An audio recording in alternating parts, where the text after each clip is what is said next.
go ahead and get us started.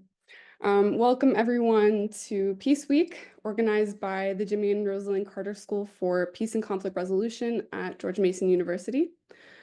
Each semester, the Carter School hosts Peace Week, which brings together faculty, students, and alumni, as well as friends and partners from across the peace and conflict resolution community for a week-long conversation around how to effectively address urgent issues of peace and justice.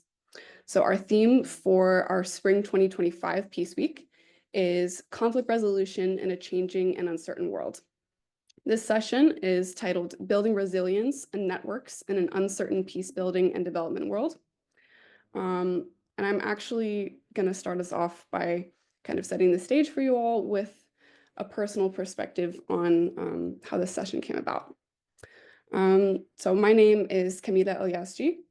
I'm the Program Associate and Coordinator at the Better Evidence Project here at the Carter School. I graduated with my master's degree in conflict analysis and resolution from the Carter School in May of 2024, and I also earned my bachelor's from the Carter School before that. My concentrations were in human rights and justice and conflict-sensitive development and resilience. In January, I started a job, my first full-time job out of school, at an NGO in DC, and it had all the trappings of, a shiny new job. I was commuting into DC. I had a desk space that I could make my own in this beautiful office in DuPont Circle.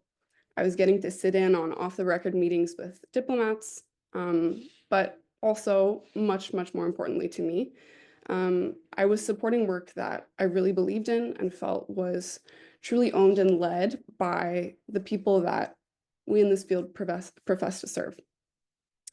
And then almost exactly a month later, USAID was being shut down, all of our funding frozen, and we were in crisis response mode. And I was laid off. So I was clearing off that desk and handing in my badge and laptop and going home. So I came up with the idea behind this session the week I got laid off. And I've really since then been grappling with the question. And for me, it's felt like a very existential question of where do we go from here? That moment was one of grief, frustration, and deep uncertainty shared by thousands of others across the sector. And if I'm being honest, a lot of days for me, there's a helplessness that's rooted in that uncertainty. I feel unmoored. Yes, as a young professional and recent graduate, I've invested a lot in a very particular path and vision for my career. But I've also seen this, I've always seen this personally as a calling. I come to this work out of a deep conviction and commitment to my values, and this field has never been perfect, but I know that my peers, as well as generations before us of more established professionals, have also come to this work for the most part out of a selfless desire to do good in the world, to affect some sort of positive change when we see so much injustice and suffering in the world around us. And this is all in vastly oversimplified terms, of course. And I recognize that a naive sort of I want to save the world approach to this work can actually be really, really dangerous. But the question for me right now is about this really existential threat to the sector, broadly speaking, and to the work that we do.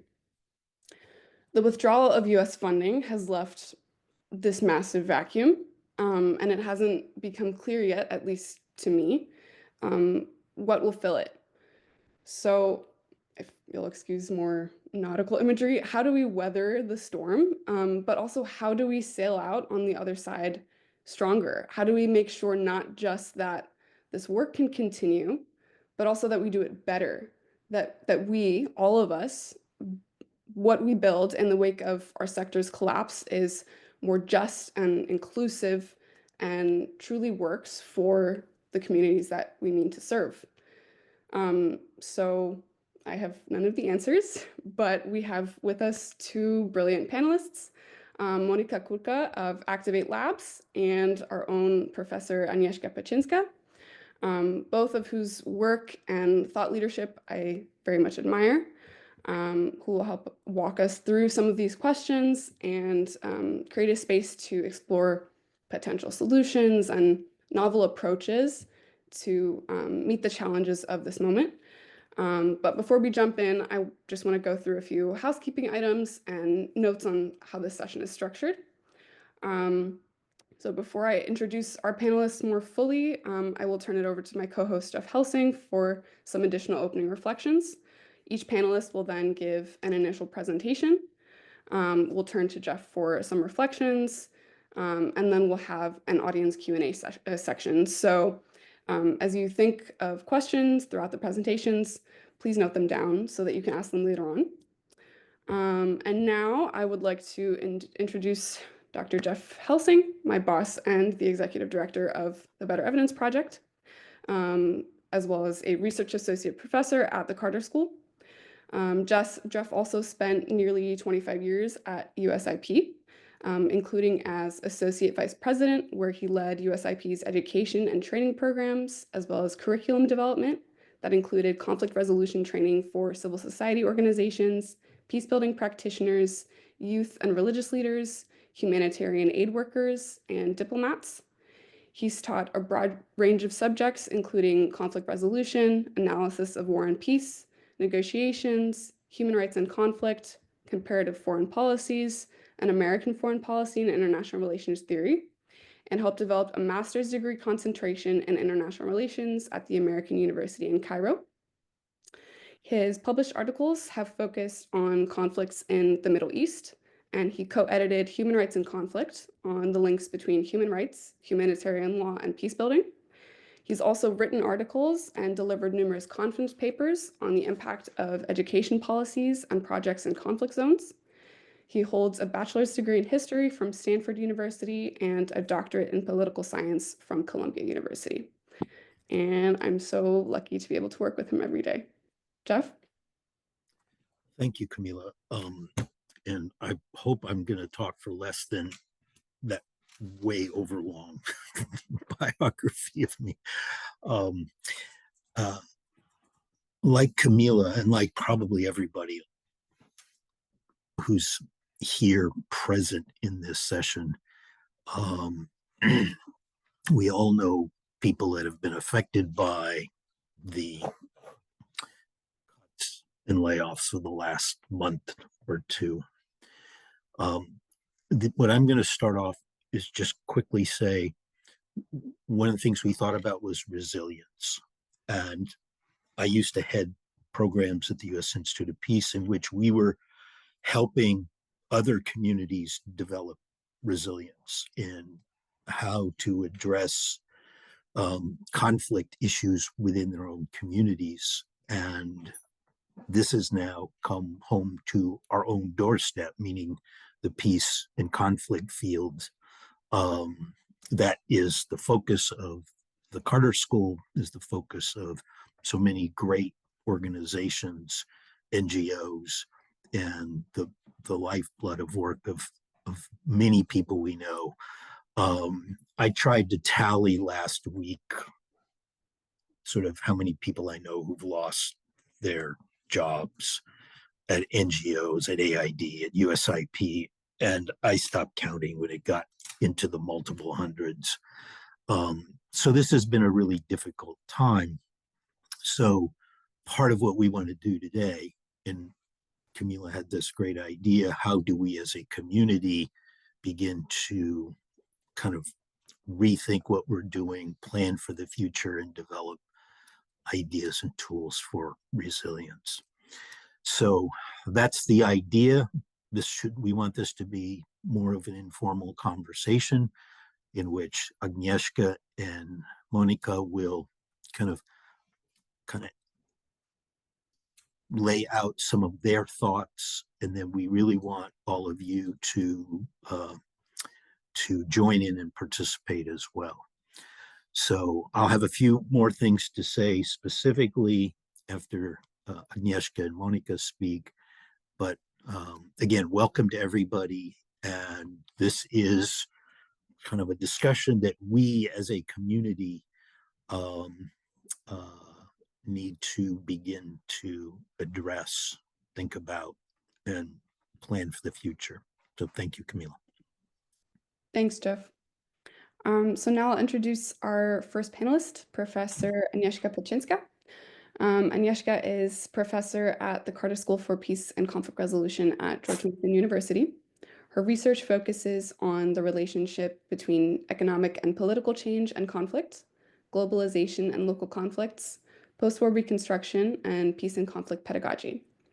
Among her publications are State, Labor, and the Transition to a Market Economy, Egypt, Poland, Mexico, and the Czech Republic, Changing Landscapes of Assistance to Conflict-Affected States, Emerging and Traditional Donors and Opportunities for Collaboration, Conflict Zone, Comfort Zone, Pedagogy, Methodology, and Best Practices in Field-Based Courses, The New Politics of Aid, Emerging Donors and Conflict-Affected States, and Teaching Peace and Conflict Studies. Agnieszka previously worked at the US State Department, the Brookings Institution, and Search for Common Ground, and has been affiliated with the Stimson Center, Warsaw School of Economics, and Marie Curie Skłodowska University, American University in Cairo, and the German Institute for Sustainable Development. She's conducted program evaluations for the UN Peacebuilding Fund and International Alert, and conflict assessments for USAID and the State Department. She's been on the board of directors of Safer World USA since 2014 and the chair of the board since 2023. She holds a PhD in political science from the University of Virginia, and I had the privilege of taking a class with her during my master's program, which was one of my favorite classes, out of a lot of really wonderful classes, one of my favorites. So Professor Pritchitska, thank you so much for being here. The floor is yours. Thank you so much, Camilla, for those really nice introductions, and thank you for inviting me to participate in this conversation. It's incredibly timely. As Jeff said, I've stopped counting as well. The people that I know who have lost their jobs, their careers, and I think more than jobs. For us, Camilla, I think very aptly put it. For a lot of people, this was really a lifelong commitment to a particular set of values and goals. It was not just a paycheck. And so therefore this really is a sort of moment that really shattered a lot of people. The one thing I also wanted to add is, it's not just the USAID, USIP, the implementing partners and so forth. What also has been devastating is that funding to a lot of civil society groups, local NGOs across the world has really been affected by this. We have some of our own alums of the Carter School who have been working for peacebuilding organizations, local organizations in a variety of places that are affected by conflict and violence, and have seen that funding dry up overnight and leave, and therefore the work has stopped. So it's really quite devastating moment. What really sort of struck me, I think, before getting to the other part of what we were, or the key part that we were supposed to be talking about, is the realization how many other organizations have depended on funding from USAID, right? That all of a sudden Polish Relief Services is cutting back on their programming. That Norwegian Refugee Council is cutting down on their program because so much of that funding came from USAID and, World Vision, Lutheran Services, Catholic Services. So it's really felt across the board. So what comes next? And I think this is there's sort of multiple. The way I'm thinking about it is that there are multiple answers to that questions. To that question, some of which will remain questions for a while longer. I mean, one of the things we don't know is what is the U.S. foreign assistance architecture going to look like exactly, right? Clearly, USAID is not out there anymore. It is going to be folded into state. It looks right now like it will be a shadow of its former self. what remains unclear as well is what happens to some of the other agencies that have been delivering foreign assistance, including Millennium Challenge Corporation, or Development Finance Corporation. Are they going to be merged? Are they going to remain separate entities? What is going to be their writ, and so forth? One of the things that I think we can be pretty confident in is that whatever emerges on the other side will not have the focus on peace building, civil society, democracy promotion, LGBTQ rights, and so on. That is not likely not going to be the focus of this new foreign assistance, at least for the time being. On the other hand, we also need to acknowledge that there are a lot of lawsuits still pending, right? And so that is another big unknown in terms of what is all of this going to look like in, let's say, 6 months. And I don't have any particular insights except my hunches about what that is going to look like in terms of programming coming out of US government, right? And the things that will be funded and things that will not be funded. So a few of the other things before making some what I hope are more concrete suggestions about how do we think about the field moving forward, how do we build in more resilience into the system, is to contextualize what has been happening globally for some time. And my sense is that this will be a really important part of the donor assistance landscape or foreign assistance landscape to pay attention to. So one of the things that has been happening over the last couple decades is a real shift in foreign assistance, right? And the actors that populate that space. So in addition to sort of donors, sort of the traditional donors, USAID, various European agencies, Australians, and so forth, you had an emergence of very new actors that have increased assistance. U.S. has been primarily focused, of course, on China and to some extent Russia, but there are others, right? India, Brazil, Turkey, Arab Gulf states, Indonesia, to name just a few. And their approaches are very different. Nonetheless, they've been moving not just into development and humanitarian space, but for a variety of complex reasons, also into the peace building, peacekeeping space. Some of it through the UN, some of it through bilateral agreements with regional organizations such as Africa Union, for example. And I think it would be really interesting to watch what happens there, right? And to what extent those donors will be moving into spaces that have been vacated by USAID. We have some scattered anecdotal data right now about China moving into some of those spaces, quite explicitly saying to a number of governments, hey, don't worry, Cambodia, about the demining efforts that have been funded by USAID. We will pick up the tab and make sure that this funding is continuing. Similar conversations happening in Nepal and a number of other places. What will be interesting to see is what is going to be the relationship, let's say, between China or Brazil or India and some of the other organizations that have been working on the ground on peace building. These donors have traditionally focused their assistance on state-to-state relationships rather than funding NGOs or civil society. And so to me, one of the interesting questions that we don't have a good answer to is that going to be shifting?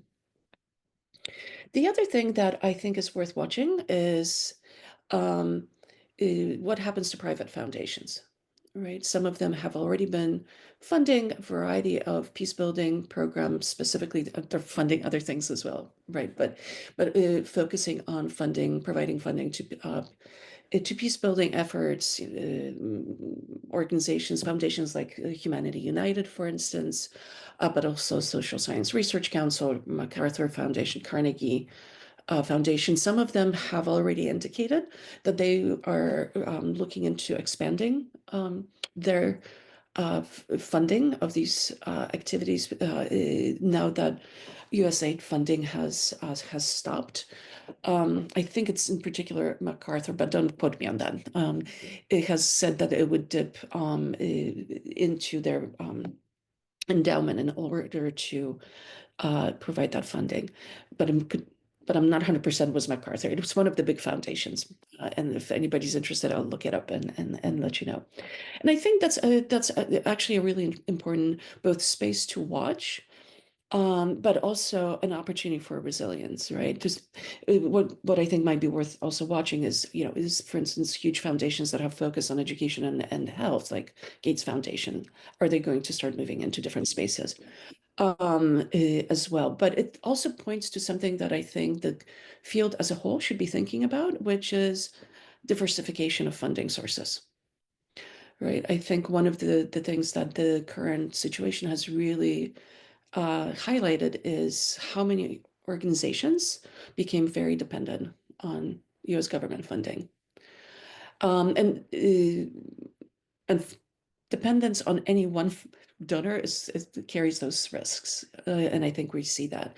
And so one of the things that I think the field will need to think about is how do we intentionally diversify that funding going forward so that we are not as dependent on policy shifts of one donor. I mean, this has always been a problem, right? Donor levels of funding fluctuations.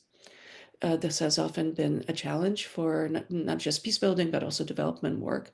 The levels of funding change, the priorities change. Sometimes peace building is prioritized, sometimes it decreases in priority. I mean, we're seeing that happening a little to some extent among European donors, as a lot of the governments in Europe are shifting their budgets towards defense and away from other programming. But I think this clearly has shown this has been an extreme case, but I think it is a moment for us to really start thinking about how to be very intentional about diversification.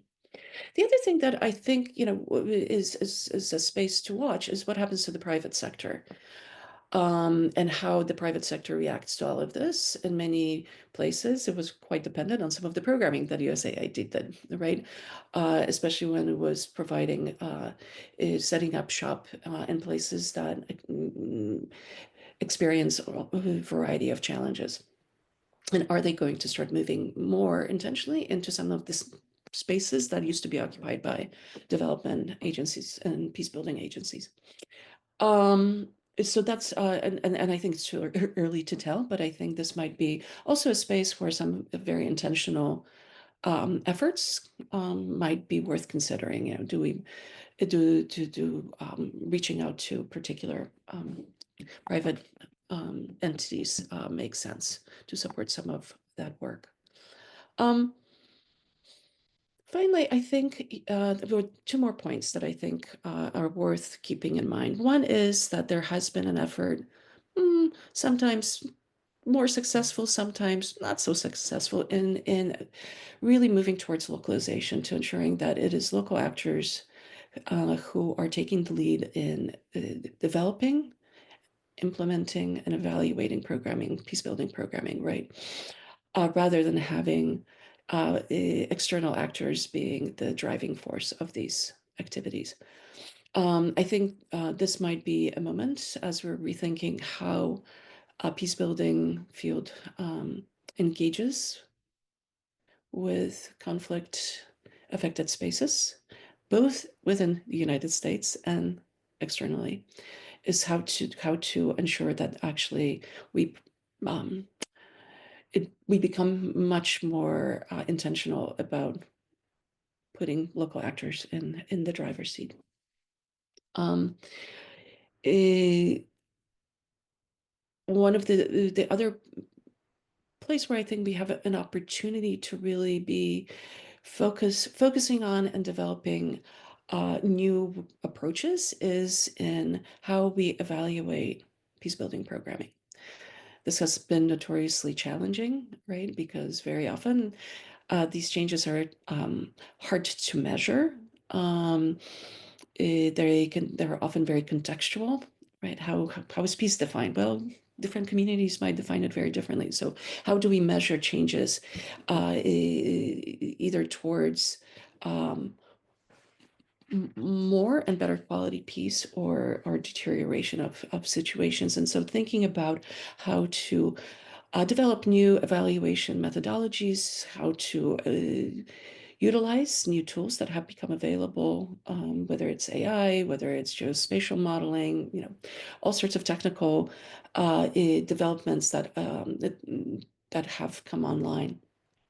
And to think about use this moment when there is an enforced pause to develop these kinds of tools more and make them more robust and easier to actually utilize in peace building work.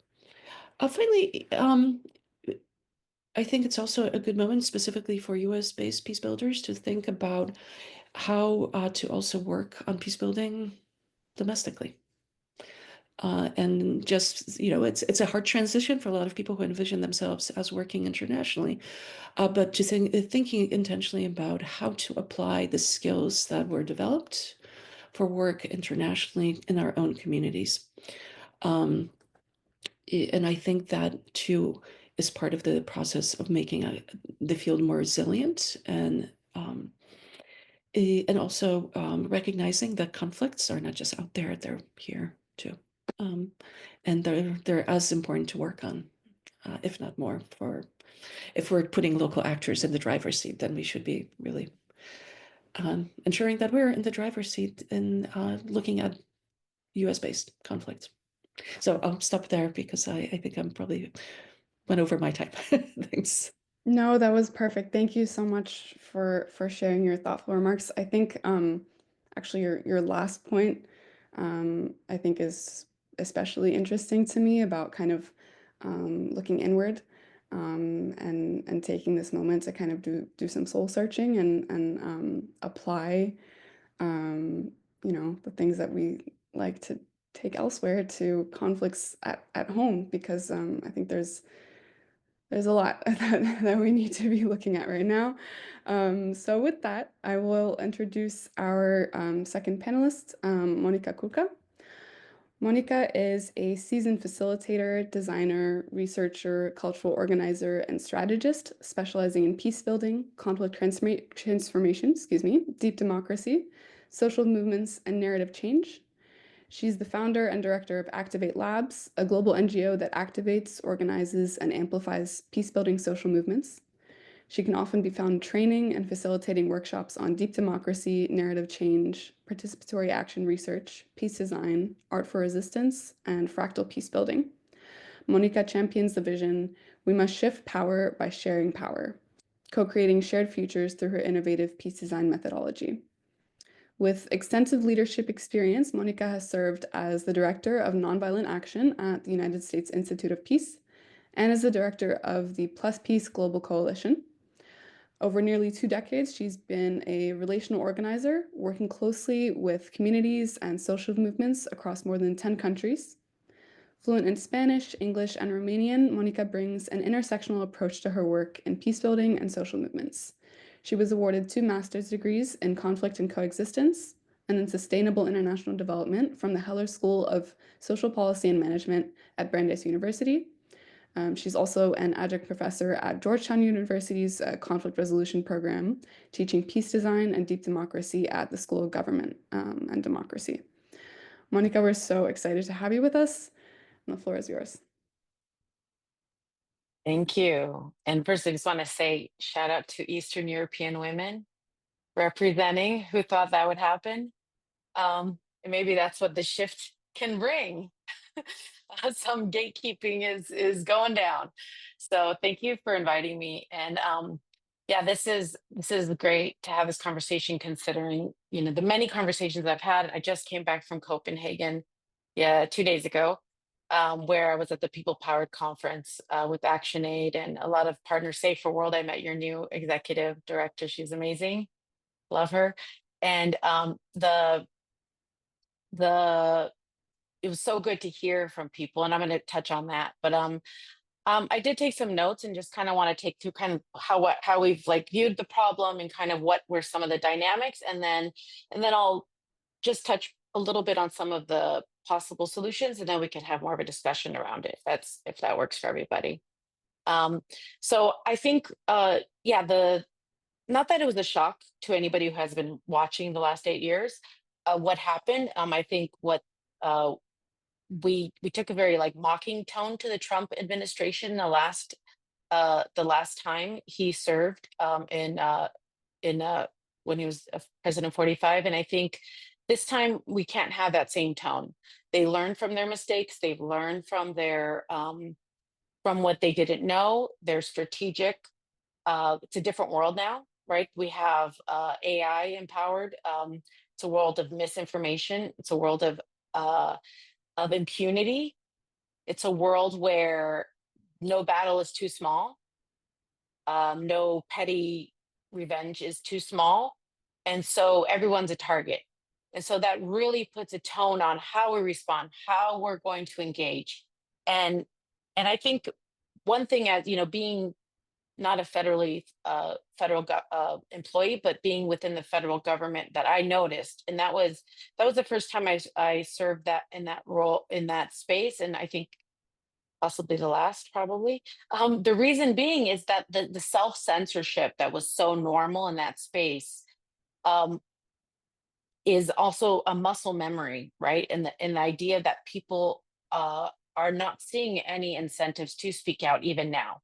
And these are the kind of this is like the let's say the attitudinal dynamics we're facing. But I think the USAID shutdown, the which included, that have impacted my kind of area personally, was the people powered a project that was led by Partners Global, and that was an executive order, so that will not be restored if USAID becomes restored, and so those 45 million are gone that were meant to be dispersed to social movements, and then USIP, a lot of my colleagues, that were doing this work, obviously all of them were fired, and so I think that was a big shock, and also I think a big the violent nature of that, right? That it wasn't like, oh, sorry, this administrative thing. It was very personal, and so I think that those kind of things keep us, kind of on edge. And also, I think point to, what we're facing, right? So we have to be really serious about this, and really think carefully about like what is actually happening, and what are our strategies to shift if that's the battle we want to have, right? To restore foreign aid or restore the foreign government. So that's a big challenge. Now, as you read in my bio, and if anybody goes to our website, activatelabs.org, you can see that we're very much centered on grassroots, frontline communities, peace builders. And so I'm going to kind of take that perspective and what I've heard in the conversations we've had. And so since that happened, Activate Labs, we led a 4-part series on the Hive, which is a online platform that we started with the Mary Hoke Centers during the pandemic, and with a lot of students from George Mason and other places. And in that, it was we did a 4-part listening and co-design process to kind of get us to a point to really co-design a project. But it was called "The Empire is Burning, Be the Fire," and the idea of what is our role when an empire burns, right? And now that we see that even in this empire, that the emperor has no clothes and everything's kind of being, laid out, what is our role? What are we going to do about it? So I think comes at a really, pivotal time in this conversation. Also being at the People Powered Conference, and then being in a lot of different conversations with the Shift to Power Network. So I bring a lot of those insights and ideas to this. So I think one of the main things is that what's happening right now is a seismic disruption, and that projects were shuttered, lives were impacted for sure. And I would say like the entire ecosystem has been destabilized, as has been said. But I think one thing to note that this will not be temporary. That I, like many of you, have studied international development, peace building, have invested. It's my calling as well. And I think we need to understand that this is a structural shift, that many of the agencies or intermediaries that were shut down are not going to be coming back. Maybe they'll take on another form, but that this is not something that, we'll just wait 4 years, hold our breath, and it's going to be right back. And as we saw with the Biden administration, when it came to Palestine, when it came to immigration, that they kept a lot of the same policies as Trump, even COVID. And so we cannot guarantee that even a Democrat party-led administration is going to change the things. And so this is something that we should just count on as the new normal. But it also, I think, is this new world order is we've seen it in adjacent in international relations and other adjacent sectors. So this is something that's happening across the board in many places. And I think just to kind of, and it's almost like a shocking kind of feeling, but that this is, I think the future of our field, like this will be changed. And so the question is, how are we responding with resilience? Who's resilient to respond? I think one thing that in our conversations that has taken a lot of local peace builders or those that were implementing kind of a little shock and like makes us question our allies was the way that peace building and international development agencies responded even before Trump's executive orders came down, where there was a really rapid scrubbing of websites where there, networks of peace builders were basically told to repeat the party line, right? That China is our biggest, strategic enemy, and that this, we're doing our work to stave off immigration, and these kind of these narratives that were never part of our narrative or the why that we do the work, but it became kind of like, I think it built some distrust, right? Of like, wait a minute, were you with us when you just switch on a dime to preserve yourself for self-preservation? And that was a little bit scary. And so I think some were asking, who are these institutions actually serving, right? What is their role? Is it for themselves, or is it, what values are they protecting actually? And that was a question, and that was a little bit of like a window into what's going on. I think we also need to see that there's that the most resilient ones that I've seen are those that actually weren't dependent on USAID, that they weren't dependent on intermediaries. And so I think that the fragility that we have to recognize that there was actually fragility in depending on this system, and those that were found local ways of doing the work, and were not dependent, not only financially, but in other ways were resilient. And so I think that kind of flips the whole conversation of what is resilience or not. When if your funding goes, then you go. That's not very resilient. I think the another aspect that I've heard, as I mentioned, there was deep anxiety with those that have like obviously lost jobs, and which I recognize and understand. Nobody wants to lose a job, and it's happened in many sectors in this country, right? So it's kind of a very, maybe there's a collective, trauma bonding happening with many people. But I think that, trauma bonding is not something that we should mobilize around. We should mobilize on the world we want and the world we want to build. And so I think that what we want to make sure is we really also understand that there was that USAID and these were created by design in a way that disempowered social movements, that moderated voices, that dictated tactics, and that things were by design, as many have mentioned in USAID on their LinkedIn profiles, to do soft power for the US government. And so I think that's something that we don't speak of often in this field. Nobody goes in this field to do soft power for the US government. But I think that's something that is definitely part of by design. And so that's something that we can leave, to the side, that we won't have those entanglements. And so I think the one of the main, questions is, is there a muscle memory of dependency that persists, right? Where even projects or those that are on the ground that were kind of counting on this proximity of power, are they going to be trying to look at what the donor thinks or shape programs and projects, or really look at local resiliency, local strategies, local agency and assets to be able to design their programs? So these are all questions we're asking. Like I mentioned before, the reward system of the former, of how it worked before was really proximity to power, not really proximity to people. And so there was a whole sectors built. I remember in 2012, I went to Georgia, and it was just a whole sector, a whole civil society built on receiving aid, and not necessarily the work. And I think you could point that in many, many places. And so, frankly, what happens with that is a disconnection from local communities, a disconnection from local needs, and their proximity to power, to Washington, D.C., Geneva, Brussels, was a lot more, New York was a lot more stronger. And so we have that as something that's very, I think, very dangerous for local stability or local agency to be built. And that is something that we don't have anymore. Um, I think it's interesting. We spoke about localization. Localization has been part of the USAID agenda for many, many years, and the UN agenda, but it hasn't never really been implemented. And so I think it's very interesting that now it's like, well, we could do localization. Well, yeah, there's no other option. And so I think if we really wanted to shift power in the past, we could have done it. We could have done it. Look, it's happening. And so I think that really calls into question the intentionality, if this is about career preservation and institutional preservation, or actually building resiliency agency and local leadership in the places where we serve.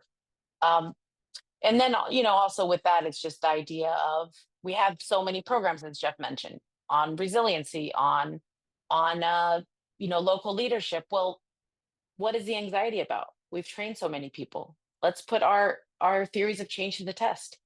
I mean, we've declared the impact on our reports. We said we've built it. So, I think this is a good test. We can't have it both ways, right? They're needing us, but then we did successful programs. Which one is it?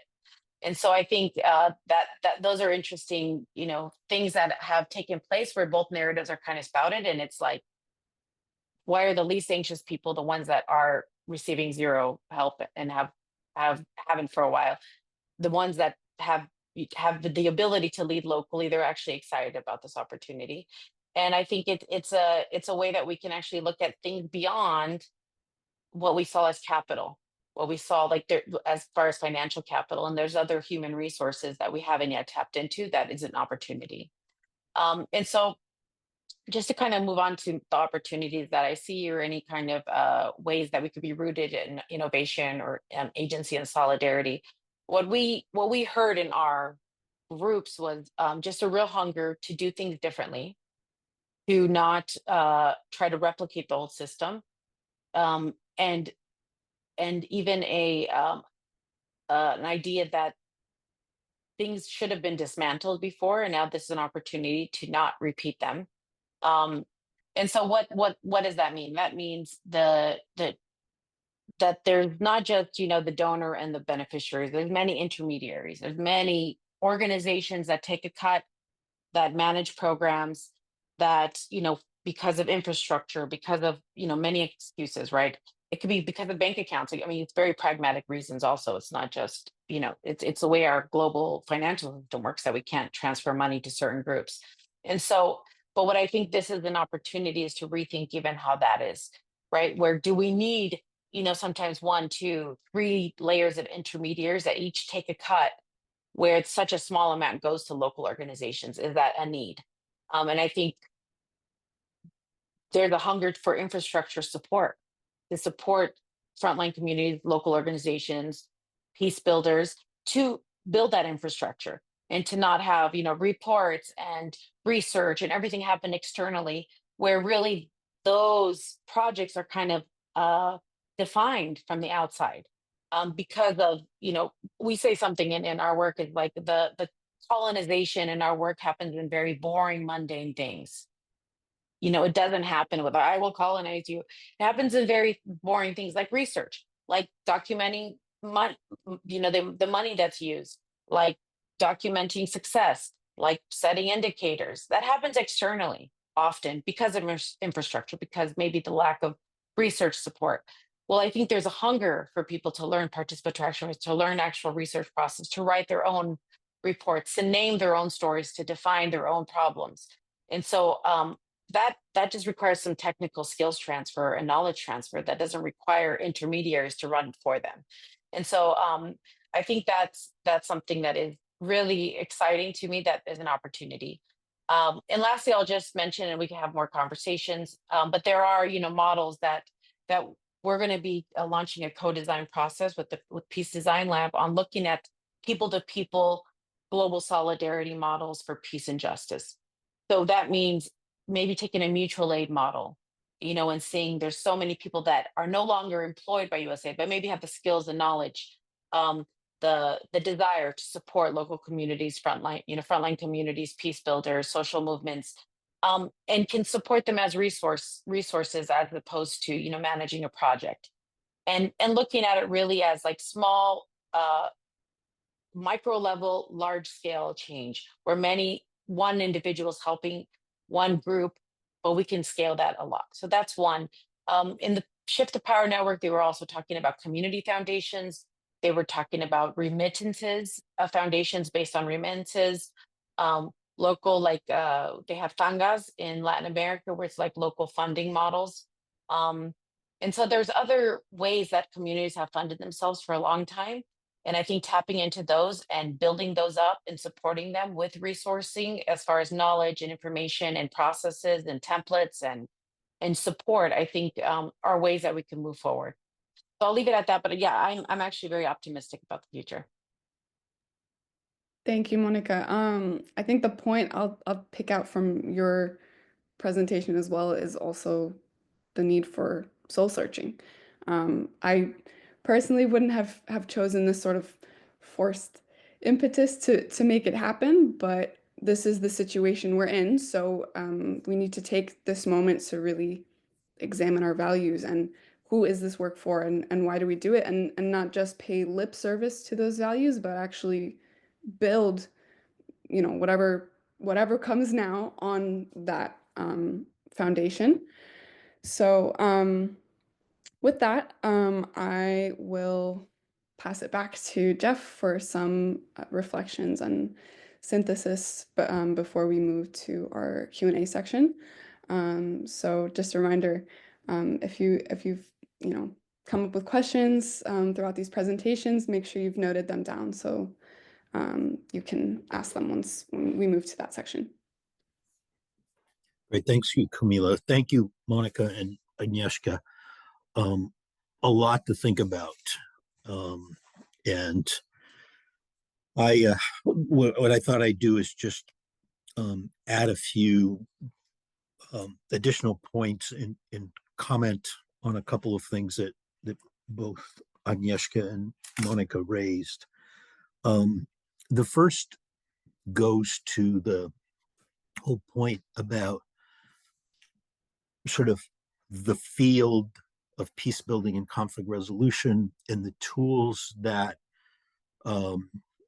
we use, we apply, the perspectives we bring. And I think this cries out for a need to, in a sense, reflect on our own communities. And by that, I mean that conflict resolution work and peace building work, while contextual, relies on many common tools. And the way in which we're going to enhance and strengthen more local emphases on peace building is to, in a sense, emphasize the local and the community level here in our own backyards. But that is not to say that this is done in isolation. Some of the best conflict resolution practitioners and trainers I've worked with over the years started in their own local communities. It's where they honed their craft. It's where they developed their skills and tools. I'm thinking of one of the most effective women I ever worked with in the Balkans, who began working in urban areas in Oregon where she had grown up. And then her work in community reconciliation in Bosnia was very much an extension of that. Another person I worked with had done labor management disputes, including with the U.S. Post Office, and then became one of the most effective trainers of sort of community conflicts all around the world. But I'm also thinking there's the reverse. Somebody who did some incredible, great work in Iraq came back to the United States and threw herself into environmental conflicts in mediation work out in the West.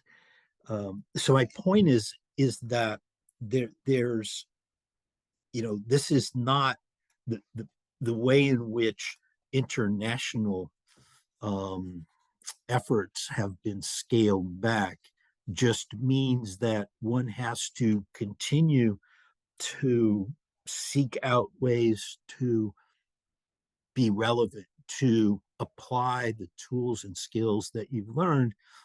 And there's, what is at the end of The Wizard of Oz? She comes back from Oz and Dorothy says, everything I needed was always right here. So there is this notion that where we can make a difference can be just as important in our own backyard. And one of the things that I also think, and I'm going to connect this in just a second, that I really appreciated from our speakers is the need to rethink what we do and how we do it, and to move beyond the dependency on federal funding, particular AID or State Department funding, and to kind of rethink sort of how to support and build out good conflict resolution programs.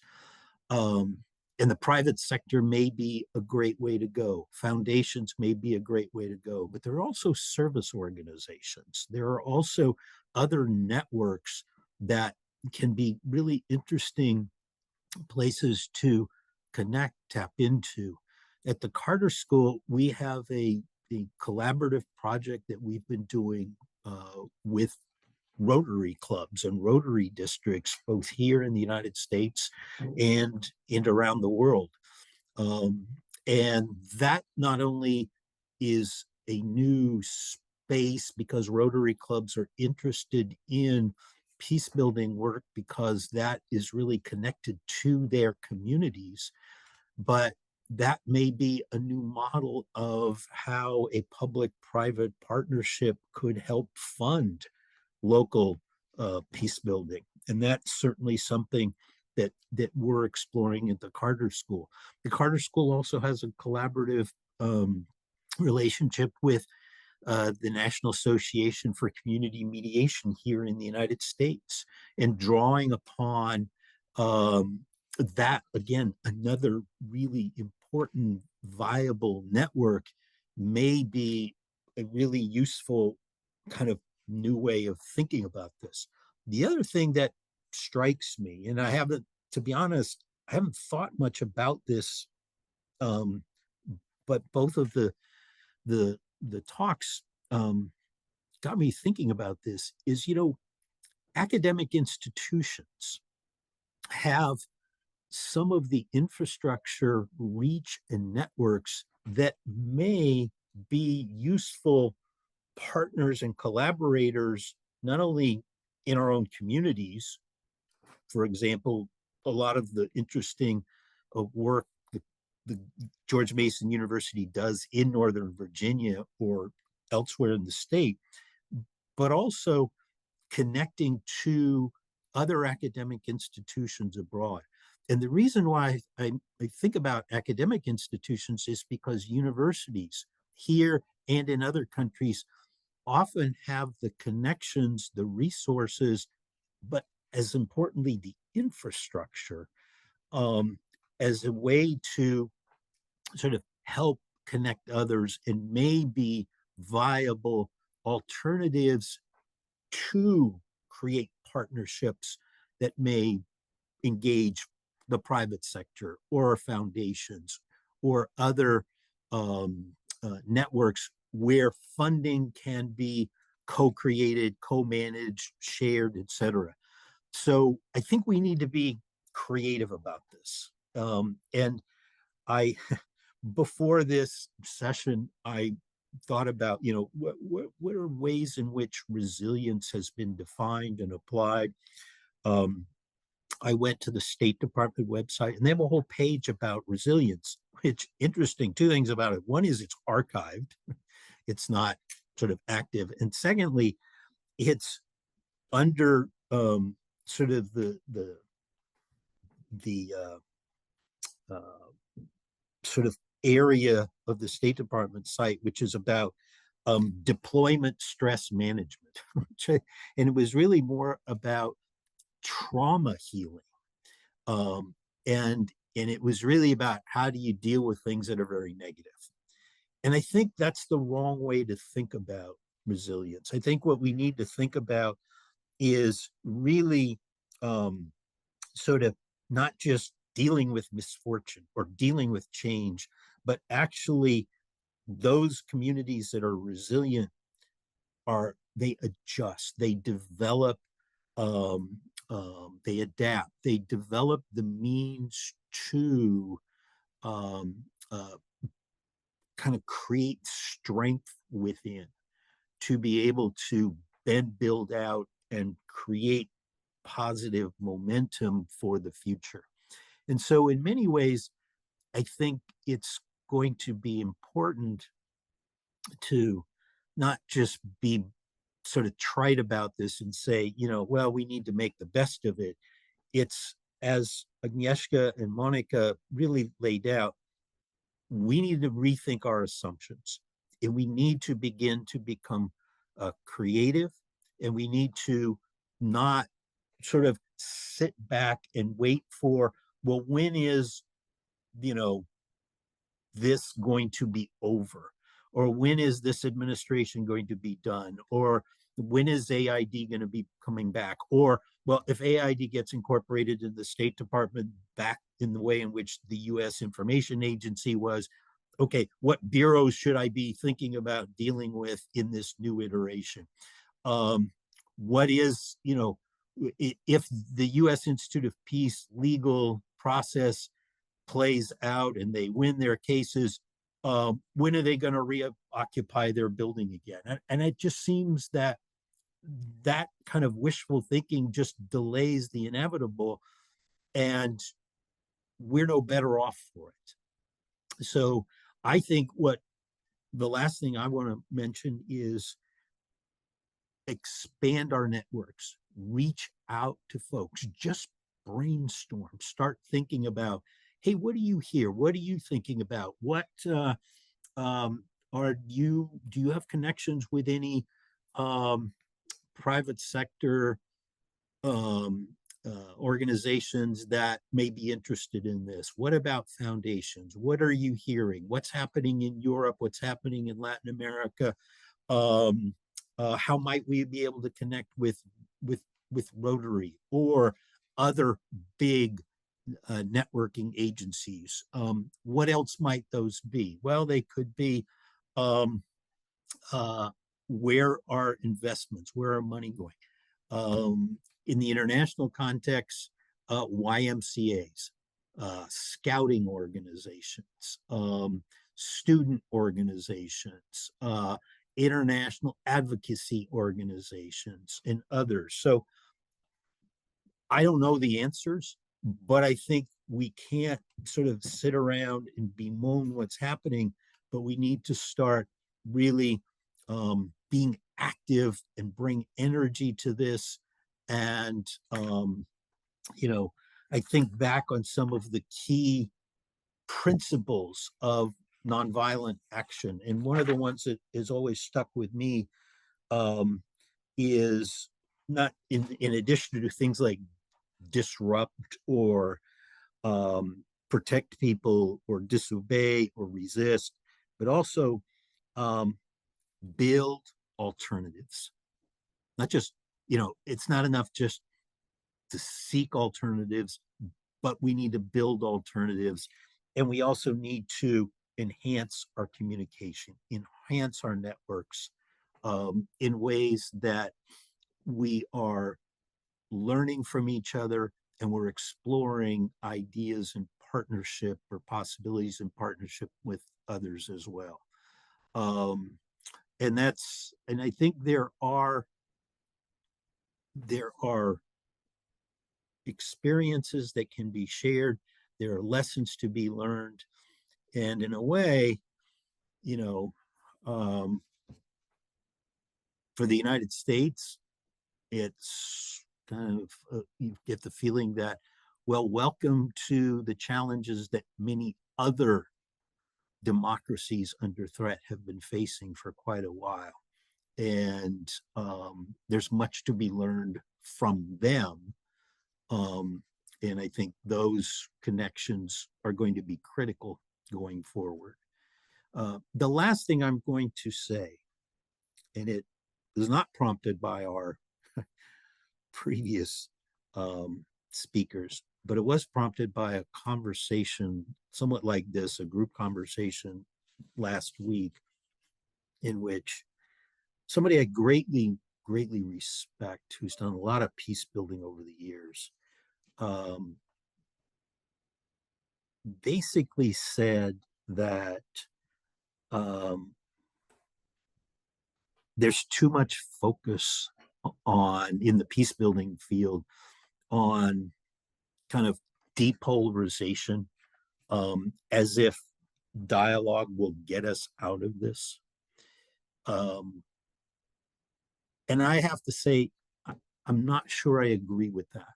I do think dialogue is still important. I think it is really important to continue to listen to others, even those we don't agree with, partly because if you look at a lot of what's happening in this country and other countries around the world, there's a real attack on the whole idea of bipartisanship or nonpartisanship. And I think, along with everything else we've heard, I think it's going to be critical to maintain those mechanisms for communication and listening. So with that, let's open it up to questions, comments, and have a conversation. So you all should be able to unmute yourself now. So if you have questions that you want to pose to the panelists or comments, you're also welcome to post in the chat as well. But yes, we want this to be an open conversation. So Yes, thank you. Camilla, can I go ahead and ask a question? yeah, please. All right, Jeffrey, thank you so much for that. Let's see if I'll put my video on for a second here. Just a quick question. Jeffrey, do you think that you said that, requires some energy? And I agree with you. And I've been working with Thomas Hupel on global social witnessing and we've been like doing some global witnessing of wars around that have been taking place and helping victims tell their story. And it frees up a lot of energy. And it seems like what we're faced with is the past being pushed down or being made insignificant, and that's where the energy is when you free up the stories, you free up the past, you free up people telling about their trauma, then the energy opens up to do the right thing. And how do you combat the perception that I'm getting that the past is kind of irrelevant in a way, and stories don't really matter? And the other thing I wanted to say is that the UN is doing some great work on dialogue. They're creating something called the dialogue box. People are going to be able to go into this dialogue box. I'm really not feeling good about how public policy has been portrayed. I came out of public policy in 1980 from the LBJ school in 1987. And to me, public policy is one of the finest professions one could ever have. And it's been portrayed in a real negative way, and people have been, lives have been lost. But I think that the balancing act might be what AI has to offer. I think AI has a lot to offer all of us if we can tap into it and use that power of AI for diplomacy. Really look at the final results that we want and then work backwards with AI. And then we can get the results that we want. But I'm going to hush up, Jeffrey. I'm going to listen to you and see what you have to say about the past stories being repressed. And if you have any ideas on that. Just very briefly, thank you. There's a lot to pack in, but storytelling is an increasingly important means by which people can communicate and express themselves. And I see more and more focus on that. Secondly, I would find it hard. I think there's not ignoring of the past. I think there is manipulation of the past. I think there are conflicts emerge a lot around contested narratives about the past, owning the past. So I think it's more about how the past is utilized than it is about just forgetting about the past. But I'll see if the others on the panel want to reply as well. I just want to respond to two things that were mentioned earlier and now. I think, the past I think is really important. I think people are grounded in their, if anything, even more, right? And the work of our ancestors, of those that came before us, of those that started movements, those that were doing this work. But I think the world is evolving, and so the story has evolved, and the dynamics that were true in the 1990s and the 2000s, are not true today. And one thing I will say, that many in our sector are kind of holding on, and I call it like the West Wing ideation of foreign policy, public policy, where it's very much neoliberal, the good actors trying to do like that. That doesn't fit anymore. That doesn't work anymore. That's not a reality anymore. And many are still holding on to that. And I think we have to kind of move on from that to see that there's a lot of dynamics at play. And like with WikiLeaks, with so many things, we're seeing that many of the same people were actually, bad actors. And so I think there's a lot of distrust in institutions because of that, and even in the stories that we tell about the institutions that led us. So that's one. And then as far as the dialogue and empathy, kind of as that's these two sources of like, will they help us solve the problem? I'm adding empathy. Now, I always think like empathy is the fuel. In our work in Peacebuilding, we have an idea of curious empathy, and kind of creating a space where trust can be built and just to be grounded in our work. But it's the fuel that takes us to where we want to go. Dialogue and empathy are not our goals. Our goals are, and I'll use the word political agenda with a small p, the idea of a theory of change or the bigger goal. That's our goal. And dialogue and empathy are tactics or processes within the goal. But I fear that sometimes we mix our tactics with our actual end goals.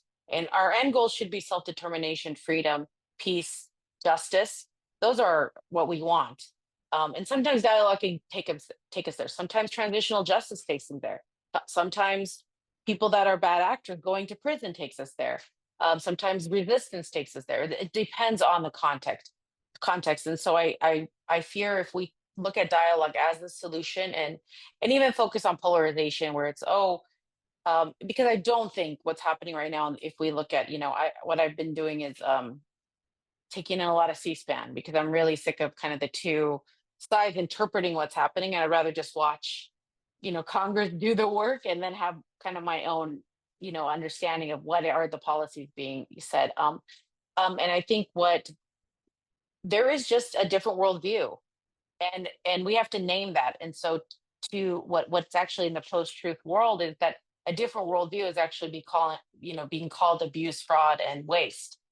And that's not abuse, fraud and waste. It's investing in projects and programs that USAID or USIP and others that invested in, whether it's LGBTQ or DEI or women, whatever the issues were, that we were investing in things that were values based in a different value system. And so I think we would need to recognize those that are governing us now have a different value system, and that it's become a culture war, and really like funding is on the sides of it. So I'm not sure if dialogue is going to get us there. It can help us understand each other better, but the goal is the actual peace, justice, freedom, self-determination. And so we can't take our eyes off that ball and say, well, let's just have this talk. I hope we could dialogue on the way. I think we should, but that's not the solution. It's just part of the process. If I can just quickly jump in, because I agree with the points that Monica made, so I'm not going to revisit them because yes to that. But I think in some ways, and this connects to some of the points we were making earlier, but and connects to the fact that we need to have a moment of really deep self-reflection. And recognize the sort of global power dynamics, because one of the things that, I think, sort of speaking with a lot of peace activists, civil society organizations in many parts of the world, U.S. was not seen as a particularly noble actor, right? And I think we need to grapple with that. That for a lot of people in many different places, the disintegration of the sort of liberal order, post-World War order, such as it was, has started a long time ago, right? For us, it's a shock to the system maybe right now, but for many, it was their daily lived experience. And I think as we move forward, thinking about how to push for peace, how to push for justice, we also need to be very cognizant of the very different lived experiences of many people. And not just see, sort of USAID and other peace builders coming in, sort of swooping in as sort of knights in shining armor, and thinking about, how to empower those who are working on peace locally. Not even empower, I hate that word in many ways, but how to support them, right? As part of how we rethink our relationship to peace building in places other than our own. So that's just my two cents. Thank you. We have time for hopefully a couple more questions. So welcome to jump in or share your question in the chat. This is Quanta. I don't know if I should have raised my hand. I'm sorry about No, that. that's fine. Go ahead. Okay. I was wondering, what can we do as peace builders? I'm a Rotarian as well. As peace builders, galvanize energy from the grassroots level. I mean, in the whole society, people who lost their jobs, people who are suffering economically, so that we can get together and see that the cuts that are being implemented are actually on human development rather than, and then but nothing is being taken away, like the military-industrial complex. So we're doing nothing there to cut the waste that there is in the military-industrial complex. So we're spending more on human destruction, and we're cutting the resources for human development. So we have to kind of simplify and somehow really organize as peace builders from different organizations and come together with the masses. And because we are sort of kind of all the peace builders in corners, they are whispering. We have to make a big shouting noise and wake people up what's going on. Trillions of dollars are spent on human destruction, but then we are cutting funds for human development. Makes no sense. Thank you. I can start with that, Camilla, that I think, thank you for saying that. And I think one of the kind of shocking things that some might not know is, some of the programs I know at USAID and other ones were working with the DoD, with the Department of Defense, and that there was, even in our field, there was a very, big linkage to that funding that goes to destruction, to have better models.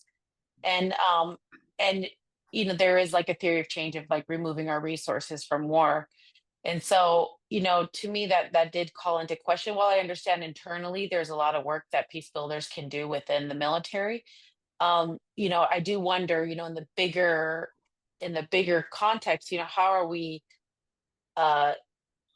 dismantling the military industrial complex, the funding that, like you said, millions of dollars to go to Pentagon. And I think it could be very overwhelming, and it feels like we're fighting, Goliath as David's, as you mentioned. But I, as I tell many people, we all have news and we all have eyes, so you can't like lie to us anymore.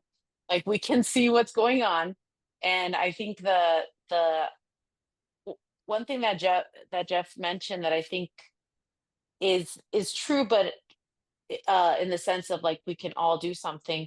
I think one thing we have to kind of dismantle in our own minds is, or to re-educate ourselves, is that in the recent past, there have been gatekeepers into the peace building field, the social movements, right? Where there's funders, intermediaries, researchers, thought leaders, et cetera, et cetera. And they kind of were gatekeepers of what are tactics that are allowed. What is it? Are you allowed to do this? Are you allowed to do that? Can you do this? And that's something that's always kind of stopped us from actually having, the agency to say, I'm going to do something different. Or I'm going to act in a different way. I'm going to start something myself. And so so I think we should really see what's happening is that that's kind of been dismantled. And you don't have to ask anybody for permission to build peace. You don't need to go through somebody or somebody that's an expert. What you need to do is really find our values. First, reflect on what's happening. I would say, I think there's like 4 or 5 key steps. Reflect on what's happening. If mourning is what you need to do, if grieving is what you need to do, if raging, I think go through those emotions so that you're more grounded and settled, and reaffirm your principles and your values in this moment. Because we can't have people that are not courageous or are going to be waffly in this moment. So reground yourself in the values and find allies. I think sometimes even in our sector, it's hard to find allies. And so I think there's many allies here. Rotary is an ally. There's allies in our communities. There's people in social justice. I come from somebody who, after going to grad school, I moved to my local community, and that wasn't my desire. We had a family, and I really had to find peace building everywhere. And I was organizing, or we went to the border. I was in Southern California, and people are like, wow, you're doing such amazing like grassroots. Well, first I didn't have the trappings of, as Camila mentioned, of these technocratic peace building organizations as an option, right? And I also had a situation where people didn't know what international peace building was. So I could only do local peace building, or I could do international peace building that was really self-funded or through creative ways, or we just found small amounts of funding. And so we were able to be really creative and agile and nimble and create something really big, and big narratives and big stories based on just the lack of access makes us resourceful, right? The challenge makes us resourceful. So we're in that moment, all of us now are in that moment. And it doesn't mean we can't do peace building. And if you're studying it, if you're a student, if you're, kind of discouraged by what's happening, like, well, where will I work? Well, I think the best peace building happens in a very different place than technocratic peace building organizations. That's not necessarily where transformation happens. So don't fear. You're going to actually be closer to the real thing. and that we don't need to go through these gatekeepers. So find your allies, and then together with your allies, create a strategy. Find, a strategy, find the North Star. What are you going to be working on? Stick to an idea, start small. You don't have to change the whole world. You could change a community, you could support a family, you could, there's so many areas, so many issues to work on. And then really make that commitment to make that change. And that commitment requires what we were talking about, resilience, right? And resilience is not a pillow we fall on every time bad things happen. It's actually the elastic, it's a lubricant in our muscle, in our joints that keep us flexible.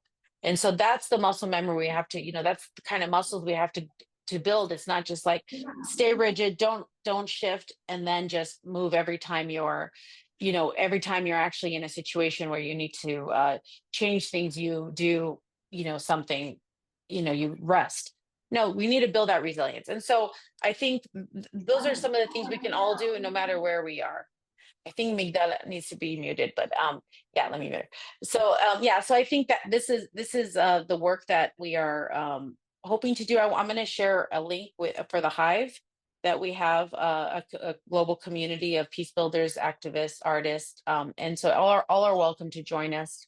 And I think we could find some of our allies and colleagues there. If not, maybe I can ask a question from myself. And I don't know if this is going to be something that we'll have an answer to today, but we've talked a lot about kind of the really broad implications on this world. But as Monica, kind of following up on the last bit of your comments, someone who is an early career professional, pretty fresh graduate, I don't need the trappings of the nice office, or if I was looking for a really nice salary, I probably wouldn't have chosen to work in this field as well. But I want to be a part of this work. But at the same time, I gotta live, I got bills to pay. So how do we kind of find that? I'm not even sure how to phrase this question exactly. Not how do we find the balance, but I want to be able to work in this space and contribute to this work that is so meaningful to me, while at the same time not going hungry. So again, maybe you don't have an answer today, but it's just something that I'm thinking about, and I'm sure a lot of our audience members, particularly who are my peers and maybe at the younger end of the age group, are thinking about as well. I'm happy to jump into that, because I think I think you're pointing to something that's really essential, right? We have certain aspirations of what we want to do professionally, but at the same time, we still need to pay our rent, right? And there's the prosaic sort of mundane things of everyday life that need to be taken care of.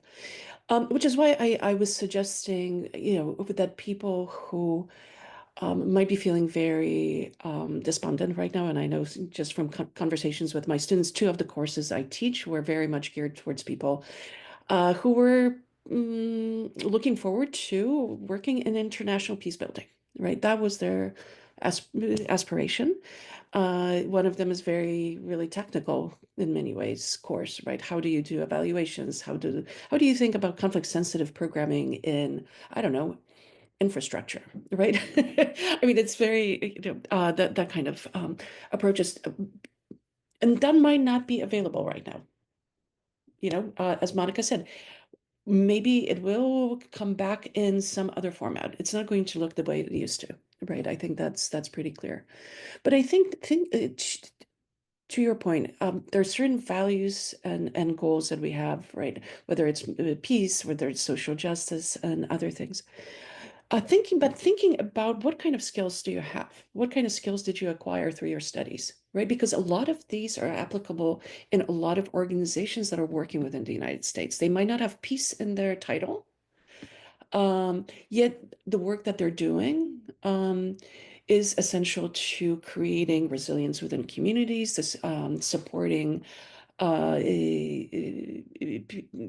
people who might be struggling for all sorts of reasons, whether it's access to, medical care, whether it's access to jobs, housing, decent housing, or any housing for that matter. Thinking about those skill sets that you have and how they can be applied in other types of organizations that look differently, right? That if you know how to do, just to go back to dialogues, right? If you know how to do dialogues, well, that's not a goal in itself. I agree with Monica, but it's a useful set of skills that might be applicable to facilitate another goal, right? So I'm thinking, let's say within the educational sector, right? We saw that sort of on steroids during the pandemic when school board meetings erupted into these incredibly tense, hostile spaces. Are there groups that work on issues of bridging those divides within communities around educational issues, for instance, right?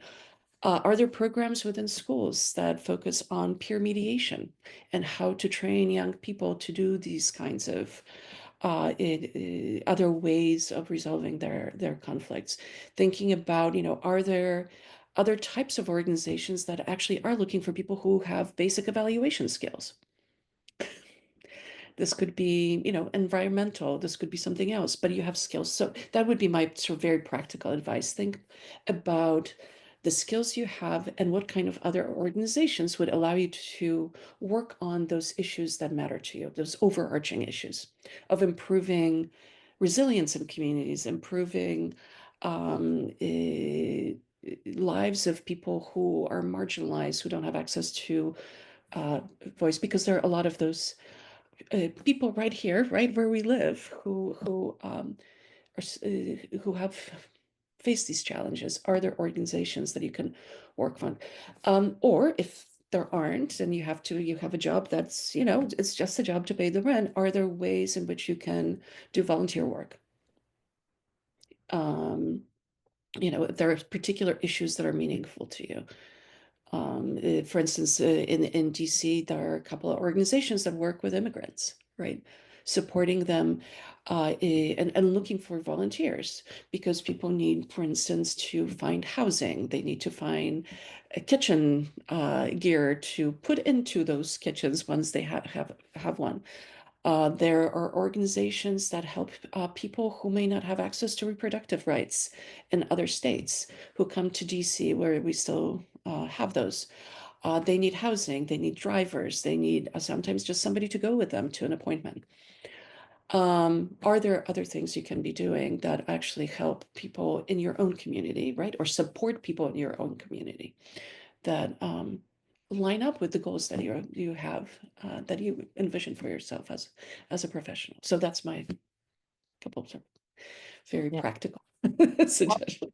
Well, just to Jeff's, and you also mentioned this, but I was just like I said in Copenhagen, I was meeting with a colleague from Colombia who does peace building with women, and again, like I said in the comments, many people have a job and then do, as a volunteer, and they're looking for funding and support, but it's really about centering the community.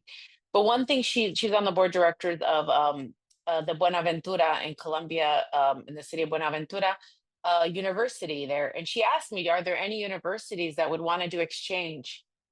And that would want to like learn from each other, and they don't have a peace building program, but they have sociology, anthropology, and other ones. And so I think there is a hunger for that. And then there's people there that are doing local peace building work that would be great for students to connect with, to see models, and then really to be able to have very hands-on people to people global solidarity that doesn't necessarily take a lot of money or time. Well, it takes time for sure. That'll be, that's guaranteed. But it wouldn't take a lot of money because we're each using what the assets we have, the resources we have to make it happen. And I think we would be surprised how little things actually cost when we kind of boil it down to what people need.